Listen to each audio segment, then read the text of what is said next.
So microorganism growth requirements vary based on the microorganism that you're talking about, but you're going to have different chemical requirements as well as physical requirements that are needed in order to allow these microorganisms to grow.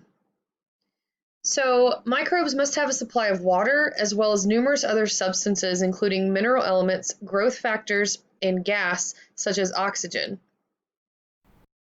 Virtually all chemical substances in microorganisms contain carbon in some form, whether they are proteins, fats, carbohydrates, or lipids. Perhaps 50% of a bacterium's dry weight is carbon. Carbon can be obtained from organic materials in the environment, or it may be derived from carbon dioxide. Both chemoautotrophic and photoautotrophic microorganisms obtain their energy and produce their nutrients from simple inorganic compounds such as carbon dioxide. Chemotrophs do so through chemical reactions, whereas photoautotrophs use the sunlight through photosynthesis. So chemosynthesis is the conversion of carbon into sugars and nutrients by bacteria in dark places like the deep, deep ocean. They use hydrogen gas, hydrogen sulfide, and methane as sources of energy instead of using sunlight. And they still are producing their sugars and the nutrients that they need. So they are the producers of that ecosystem.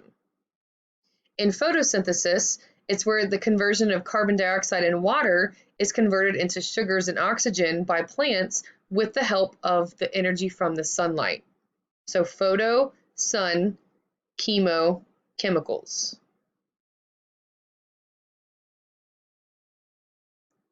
Among other elements required by microorganisms are nitrogen and phosphorus. Nitrogen is used by the microbes to make proteins, amino acids, DNA, and RNA. Bacteria that obtain nitrogen directly from the atmosphere are called nitrogen-fixing bacteria. Remember from biology, they live in the soil and they fix that locked up version of the nitrogen gas into a version of nitrogen that the plants can then uptake. They include the species of Rhizobium and Azotobacter, both found in the soil. Phosphorus is an essential element for nucleic acid synthesis and for the construction of phospholipids. Oxygen is used by aerobic bacteria during the process of cellular respiration as a final electron acceptor. For aerobic organisms, aerobic, there we go. Oxygen is an absolute requirement for their energy-yielding properties. Certain microorganisms grow in oxygen-free environments and actually can be killed by the presence of oxygen, and they're called anaerobic.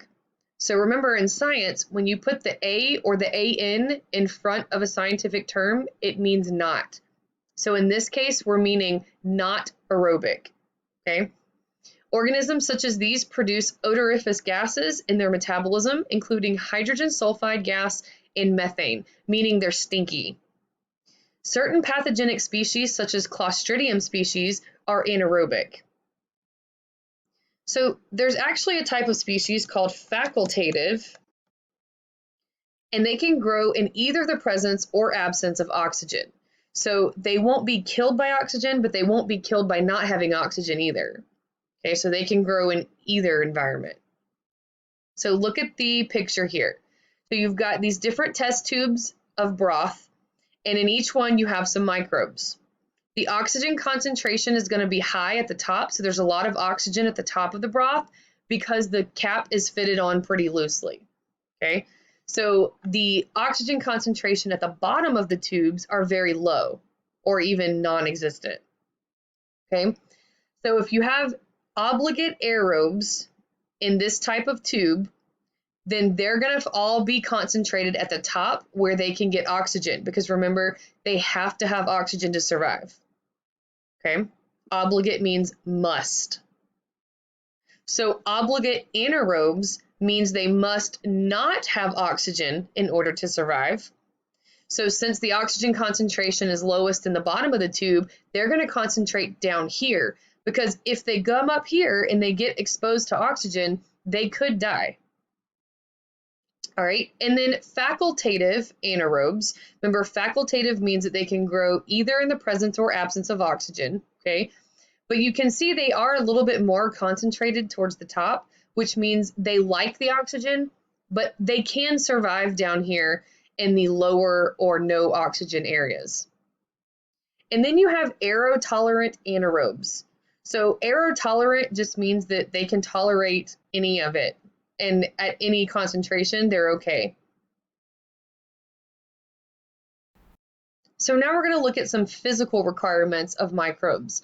So these aren't chemical requirements, they are physical. Okay, examples are temperature.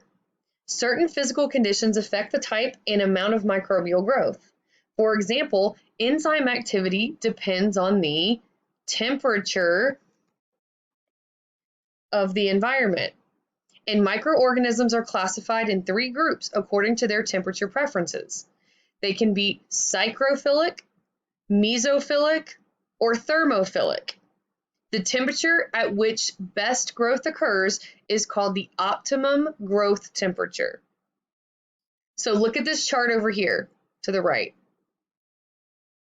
So you can see the hotter temperatures are at the top, the lower temperatures are at the bottom. You have a refrigerator here, right?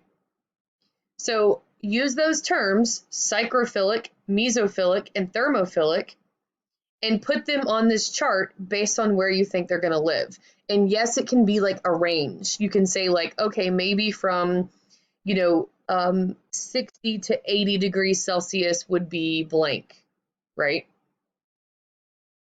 So do that real quick.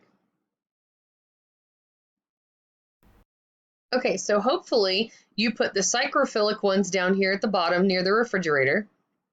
The mesophilic ones here near the human body, because this is like a normal middle temperature range. And then the hot ones called thermophiles go up here at the top on the higher temperatures. So pH is another physical requirement, and it's the extent of acidity or alkalinity of a solution, and so it's called the pH. So pH is measuring the amount of hydrogen ions in a solution. For most bacteria, the optimum pH is between 6.5 and 7.5. If you remember, the pH scale goes from 0 to 14, where 7 is neutral in the middle. Okay, so under 7 is acidic, above 7 is going to be basic or alkaline. Since most of the human tissue is from 7 to 7.2, these are neutrophilic bacteria that usually grow well in the body. Microorganisms that live in marine environments can tolerate high salt concentrations. These organisms are said to be halophiles. Halo meaning salt lover. So phile meaning lover, halo meaning salt. Halophiles are salt lovers. They include diatoms and dinoflagellates, 2 types of unicellular algae that lie at the base of the ocean food chain. And here's just a nice graph of the pH, the different types of extremophiles in terms of pH. Neutrophiles typically are between 5.5 and 8.5, but obviously the most of them are right at 7, right? The range of acidophiles are between 1 and 5.5. Most of them like the 3-ish range. And your alkalophiles are between 7.5 and 11.5, and most of them like 9.5 to 10.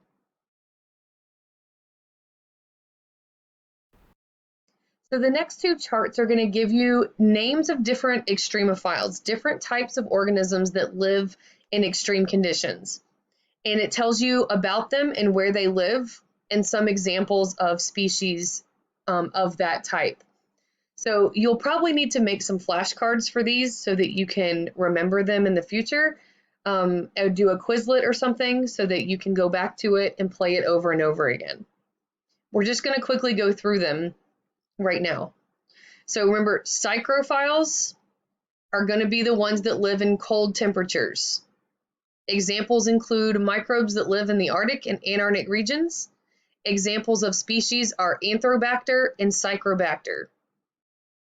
A psychotroph is going to be specifically between 20 and 30 degrees Celsius. They live in deep sea waters, Antarctic and Arctic ecosystems, and they can live in food, which survives in the refrigerator. Examples are Bacillus and Pseudomonas species. Thermophiles, I forgot to tell you, the psychrophiles are going to be -5 to 15 degrees Celsius. So the easiest way is just to copy and paste that there.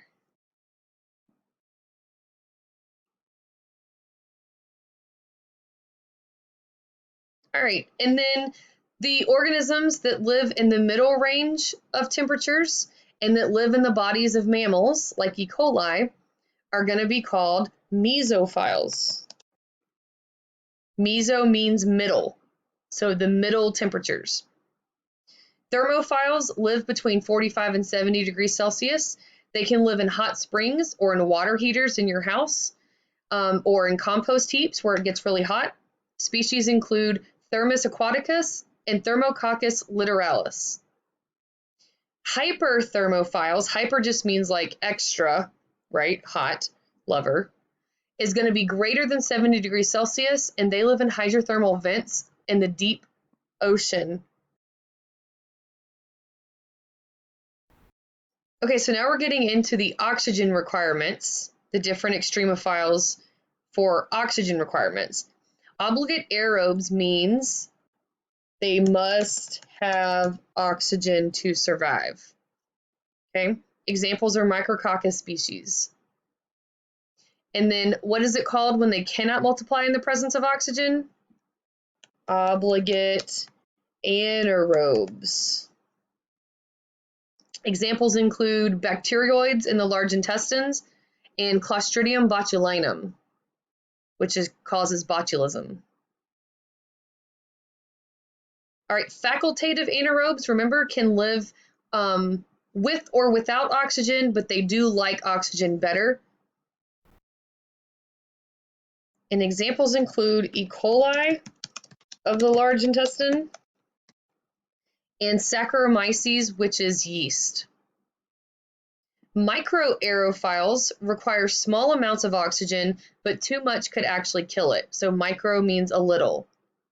They live in aquatic places, and examples include Spirillum volutans and Helicobacter pylori, which causes ulcers in your stomach. And then lastly, for oxygen, we have aerotolerant anaerobes. They're indifferent to oxygen. Remember, they don't care. They can be in it or out of it. They don't prefer either one. Examples include Streptococcus pyogenes, which causes strep throat.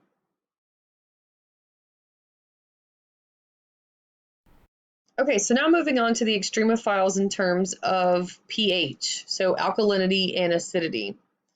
Neutrophiles are going to live in those neutral pH ranges, so between 5 and 8. They can be found in the soil or aquatic places inside the human body, of course, and most common bacteria are neutrophiles. Acidophiles are going to live in pH below 5.5. They live in acidic soils or volcanic soils. Examples include Theobacillus feroxidans and molds and yeasts. Oops. There you go.